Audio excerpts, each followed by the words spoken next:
है पाकिस्तान से। लाहौर में धमाके की आवाज सुनी गई। लाहौर एयरपोर्ट के पास धमाके की गूंज यहां पर जो है सुनाई दी है। बड़ी खबर आपको बता रहे हैं, वॉर से जुड़ी बड़ी खबर आपको बता रहे हैं, ऑपरेशन सिंदूर से जुड़ी बड़ी खबर आपको बता रहे हैं। पाकिस्तान में धमाके की आवाज आई है और ये धमाके की आवाज लाहौर में सुनी गई है। लाहौर एयरपोर्ट के पास धमाकों की गूंज जो है सुनाई दी है। हालांकि पाकिस्तान की तरफ से लगातार एलओसी पर फायरिंग की जा रही थी, जिसमें कि गुरुद्वारे को निशाना बनाया गया और यहां पर 15 लोगों की मौत हुई। इस बीच बड़ी खबर आ रही है पाकिस्तान से, जहां पाकिस्तान में तेज धमाके की आवाज सुनाई दी गई है और लाहौर एयरपोर्ट के पास धमाके की आवाज जो है वो सुनाई दी है। हालांकि ये धमाके की आवाज क्या है, इस बारे में अभी जानकारी जुटाने की कोशिश लगातार चल रही है, लेकिन अब एयरपोर्ट जो है, लाहौर एयरपोर्ट को बंद कर दिया गया है इस धमाके की आवाज के बाद। ये देखिए, एक्सक्लूसिव आपको तस्वीर दिखा रहे हैं। धमाके की आवाज। भारत ने पाकिस्तान पर तगड़ा प्रहार किया। थल, जल और वायुसेना के साझा अभियान में 100 से ज्यादा आतंकी मारे गए। इस अभियान को भारत ने ऑपरेशन सिंदूर नाम दिया। लेकिन अब एक जो तस्वीर सामने आ रही है पाकिस्तान से, यहाँ लाहौर एयरपोर्ट की आपको दिखा रहे हैं, जहां पर तेज धमाका हुआ है। लाहौर में कई धमाके हुए, दूर तक आवाज सुनाई दी गई है। शंकर आनंद संवाददाता साथ जुड़ गए हैं। शंकर, धमाका किस चीज का, क्या जानकारी इसको लेकर? देखिए, पाकिस्तान के लाहौर शहर में एक के बाद कई धमाके सुनाई दे रहे हैं और जिस तरह से इस मामले पर जो विदेशी जो समाचार एजेंसी है उसके द्वारा ने भी एक जियो रिपोर्टिंग की गई है। उसके द्वारा बताया गया है कि कई अलग अलग जगहों पर जो लाहौर में बम धमाके वहां पर देखने को मिल रहे हैं। तो यहाँ पर उस बम धमाकों के पीछे की वजह जो है वो नहीं अभी बताई जा रही है, लेकिन एक तरह से कहा जा सकता है कि जिस तरह से पाकिस्तान का जो अंतरकलह है वो भी एक वजह हो सकता है वहां पर।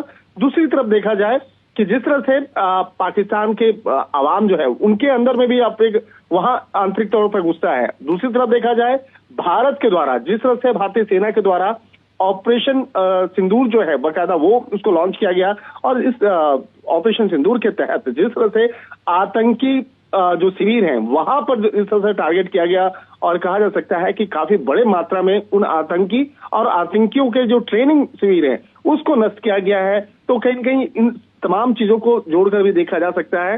तो आने वाले दिनों में कहा जा सकता है पाकिस्तान के खिलाफ और भी कार्रवाई हो सकती है। लेकिन जिस तरह से अभी देखा जाए, आज सुबह में भी पाकिस्तान के लाहौर शहर में 2-3 जगह पर वहां पर धमाके की आवाज सुनी गई है। हालांकि यहाँ पर जो धमाके हैं उन धमाकों के पीछे ये वजह जो है अभी तक साफ नहीं हो पाई है। और जो पाकिस्तान का जो पंजाब प्रांत है, पंजाब प्रांत के अंदर में ही वहां पर काफी वहां पे धमाके की आवाज सुनाई दी है। तो एक तरह से कह सकते हैं कि अभी इन मसलों पर थोड़ी देर के बाद औपचारिक तौर पर तमाम जानकारी निकल के सामने आएंगी। लेकिन इतना स्पष्ट है कि पाकिस्तान के अंदर में भी कई ऐसे गुट हैं और खास तौर पर देखा जाए अगर बलूचिस्तान वाला जो एरिया है वहां पर एक अलग ही एक आंतरिक तौर पर वो सिचुएशन पाकिस्तान के अंदर में खराब हो चुका है। दूसरी तरफ देखा जाए भारत के द्वारा जिस तरह से लगातार अब जो एक जो कहा जा सकता है दबाव जो बनाया जा रहा है, ये दबाव इस बात को लेकर है कि पाकिस्तान में आतंक की जो फैक्ट्री है जो पिछले कई सालों से वहां पे चली आ रही है, तो पाकिस्तान में उस आतंक की फैक्ट्री के खिलाफ जिस तरह से भारत ने एक बहुत बड़ी कार्रवाई को अंजाम दिया है, तो इन तमाम चीजों को लेकर अब आंतरिक तौर पर पाकिस्तान टूटता हुआ नजर आ रहा है और शायद इसी का असर है कि वहां पर भी एक कहा जा सकता है कि आंतरिक तौर पर सिचुएशंस और बहुत ही ज्यादा खराब होता हुआ नजर आ रहा है। और जिस तरह से देखा जाए आतंकी सरगना मसूद के कुनबे में जिस तरह से कल 14 लोग मारे जाने की जो बात सामने आई और इस मामले में खुद आतंकी सरगना मसूद ने इस बात को कबूला कि 14 लोग उसके मारे गए। तो एक तरह से कहा जा सकता है कि आज वो आतंकी जो भारत में कई ऐसे बड़े आतंकी मामलों को वारदात को अंजाम देने में वो कभी सोचा नहीं, लेकिन कल वो थक कर हार करके रो रहा है और कहता है कि काश मैं भी मर जाता तो अच्छा होता। तो ये इस तरह के जो बयान जो है जिस तरह से वो कल आया है, तो ये वही पाकिस्तान की वो आतंक फैक्ट्री है जो पिछले कई सालों से वहां पर आतंकियों को वहां पर पाला पोसा जाता है, उसे आगे बढ़ाया जाता है और एक ही मकसद होता है कि भारत के अंदर में किस तरह से आतंकी वारदात को अंजाम देना है। तो कहीं न कहीं कहा जा सकता है कि भारत आज आर्थिक तौर पर, सामाजिक तौर पर, अंतर्राष्ट्रीय स्तर पर हर तरीके से पाकिस्तान को अब तोड़ने में जुट गया है और इसका एक अच्छा खासा असर पाकिस्तान में देखने को मिल रहा है। और इसकी वजह एक ही है कि भारत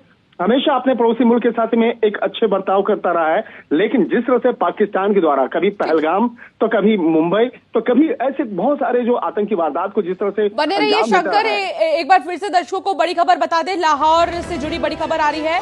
पाकिस्तान के लाहौर शहर में कई धमाके हुए हैं और अभी एयरपोर्ट को बंद कर दिया गया है। बड़ी खबर आप तक पहुंचा रहे हैं। पाकिस्तान के लाहौर में धमाके की आवाज जो है सुनाई दी है, धमाके की आवाज दूर तक सुनाई दी है। समाचार एजेंसी रॉयटर्स ने जियो रिपोर्टिंग और जमीन पर मौजूद गवाहों का हवाला देते हुए बताया कि पाकिस्तान के पंजाब प्रांत के लाहौर में धमाकों की आवाज जो है वो सुनी गई है। धमाकों की वजह से अफरा तफरी मच गई है और फिलहाल लाहौर एयरपोर्ट को बंद कर दिया गया है। इससे पहले आपको बता दें, जम्मू कश्मीर के कई जिलों में 72 घंटे का अलर्ट जारी हुआ। सीमा पार से लगातार हो रही फायरिंग को देखते हुए जम्मू कश्मीर के सांबा और कठुआ के साथ साथ जम्मू के आरएस पुरा इलाके में अगले 72 घंटे का अलर्ट जारी किया गया है। फिलहाल सुबह सुबह आपको बता दें कि भारत के ऑपरेशन सिंदूर से हटकर अगर हम देखें तो पाकिस्तानी सेना के 12 जवानों के मरने की खबर भी आई।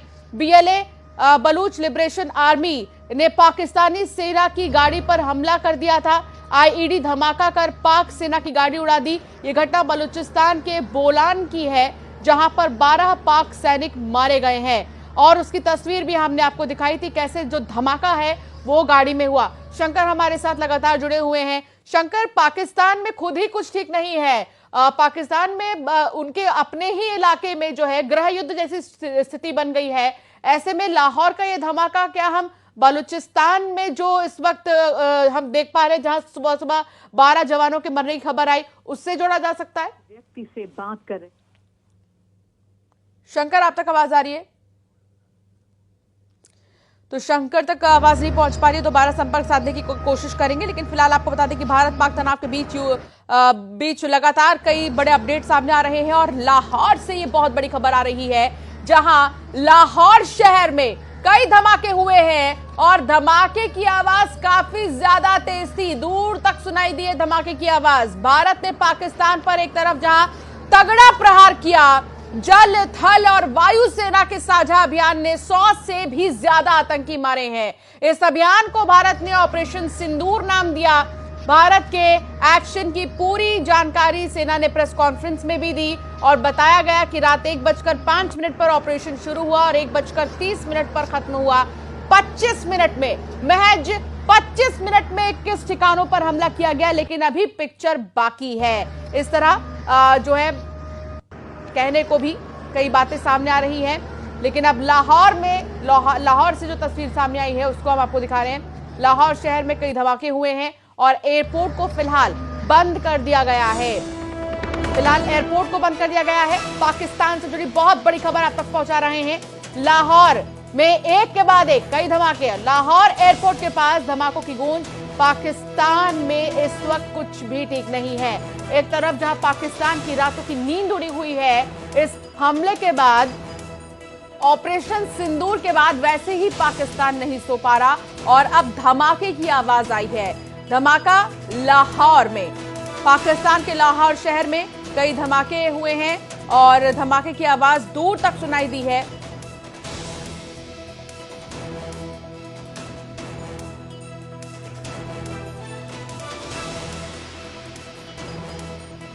डिफेंस एक्सपर्ट हमारे साथ हैं एसएल शर्मा। एसएल शर्मा जी, बहुत स्वागत है आपका न्यूज 18 पर। सर, ऑपरेशन सिंदूर के बाद पाकिस्तान डरा सहमा हुआ है और अभी हाल ही में लाहौर में भी जो है एक धमाका सुनने को मिला है। जानकारी ये भी मिली थी कि बीएलए बलूचिस्तान में कुछ ठीक नहीं है। बलूचिस्तान लिबरेशन आर्मी ने पाक सेना की गाड़ी पर हमला किया, जिसमें 12 पाकिस्तान के जो सैनिक है वो मारे गए हैं। क्या इसको इससे जोड़ा जाए? एसएल शर्मा जी। मैडम देखिए, ये जो मैंने कल भी आपसे डिबेट में कहा था कि ये सिंदूर ऑपरेशन नंबर 1 जो है इसको और कई और इसको फॉलो करेंगे, लेकिन इसके साथ ही मैं आपको बता दूं कि जो लाहौर में धमाके हुए हैं उनके वो इंटरनल है, उसका भारत से कोई लेना देना नहीं है। और ये जो है ये क्योंकि पिछले 3 दिन से बलूच जो है बीएलए आर्मी जो है वो एक्शन में है। कल भी उन्होंने 18 पाकिस्तानियों को मारा था और ये उससे से कनेक्टेड है। और पाकिस्तान को अब बलूच को उनको आज़ादी दे देना चाहिए, क्योंकि ये भी समय आ गया है कि वो पाकिस्तान बलूच को संभाल नहीं सकते। और बलूच के ऊपर जो अत्याचार हो रहे हैं चाइना की तरफ से और पाकिस्तानियों की तरफ से, वो ऐसा नहीं होता जा रहा है।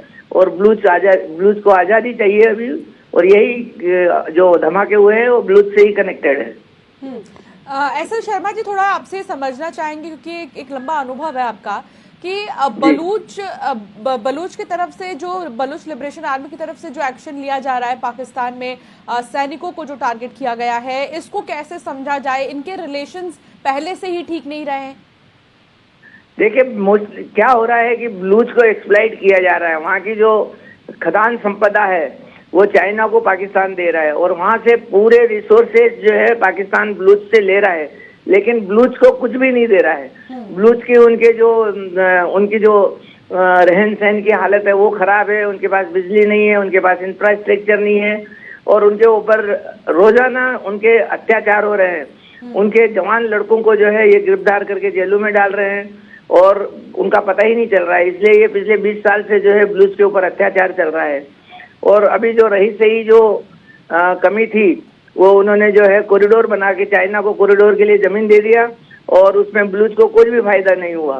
तो एक बेसिकली ये इकोनॉमिक और स्वतंत्रता की लड़ाई है जो चालू रहेगी जब तक उनको आजादी नहीं मिलेगी। हालांकि पाकिस्तान अपने ही घर में हालातों को ठीक नहीं कर पा रहा है और आंख भारत को दिखा रहा है। एसएल शर्मा जी, कहते हैं ना वही कि एक कहावत भी है इस पर कि पहले तो आप अपने खुद के घर में झांकिए फिर दूसरों का देखिए। पाकिस्तान को बहुत जरूरत है कि अपने घर में ही, अपने ही इलाके में चीजों को ठीक करने की और उसके बाद भारत को आंख दिखाने की। प्रॉब्लम क्या है, पाकिस्तान के अंदर लीडरशिप नहीं है मैडम।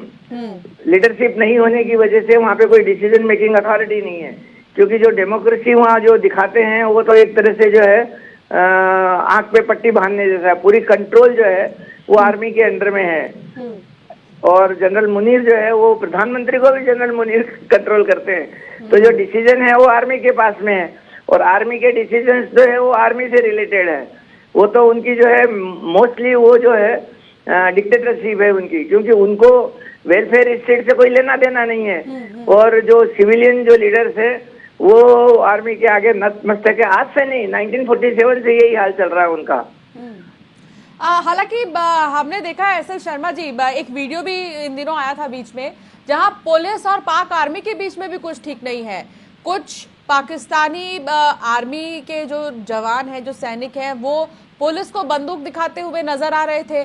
पुलिस का ये कहना था कि कर्नल जनरल कोई भी आ जाए हम उनको अपनी बूट पे रख के चलते हैं, आप लोग यहाँ से चले जाइए। तो फिलहाल पाकिस्तान आर्मी और पुलिस में भी कुछ ठीक नहीं है, बावजूद इसके गीदड़ भपकियां देना पाकिस्तान नहीं रुकता। पाकिस्तान के अंदर क्या हो रहा है कि जो आर्मी के जो सीनियर लोग हैं वो एग्जीक्यूटिव पावर को एक्सरसाइज करते हैं वो लोग। वो क्योंकि जबकि आर्मी का काम है बैरक में रहना और देश की बॉर्डर की रक्षा करना, लेकिन पाकिस्तान आर्मी का क्या है कि वो सब लोग जो है एग्जीक्यूटिव पावर यूज करके और करप्शन को जो है वो करप्शन करते हैं वहाँ पे। इसलिए जो पाकिस्तान आर्मी है वो अपना एग्जीक्यूटिव पावर छोड़ना नहीं चाहती और वो सिविल पे कंट्रोल रखती है, जो इनडायरेक्टली वो पुलिस को भी कंट्रोल करती है। इसलिए क्या है कि पुलिस और आर्मी के अंदर हमेशा ही वहाँ पे जो है 1 to 1 होता है। अच्छा एसएल शर्मा जी, एक चीज और आपसे समझना चाहूंगी कि आप कोई भी एक्शन लेते हो, कोई भी देश किसी भी तरह का एक्शन लेता है तो वो विश्व पटल पर एक तरह से संदेश देता है या अपनी देश की छवि को पेश करता है। पाकिस्तान की छवि इस वक्त अगर हम देखें विदेशों में या पूरे विश्व भर में तो किस तरह की प्रेजेंट होती दिखाई दे रही है एसएल शर्मा जी? पाकिस्तान तो रोग स्टेट हो गया है मैडम, रोग स्टेट हो गया है, वो पूरे विश्व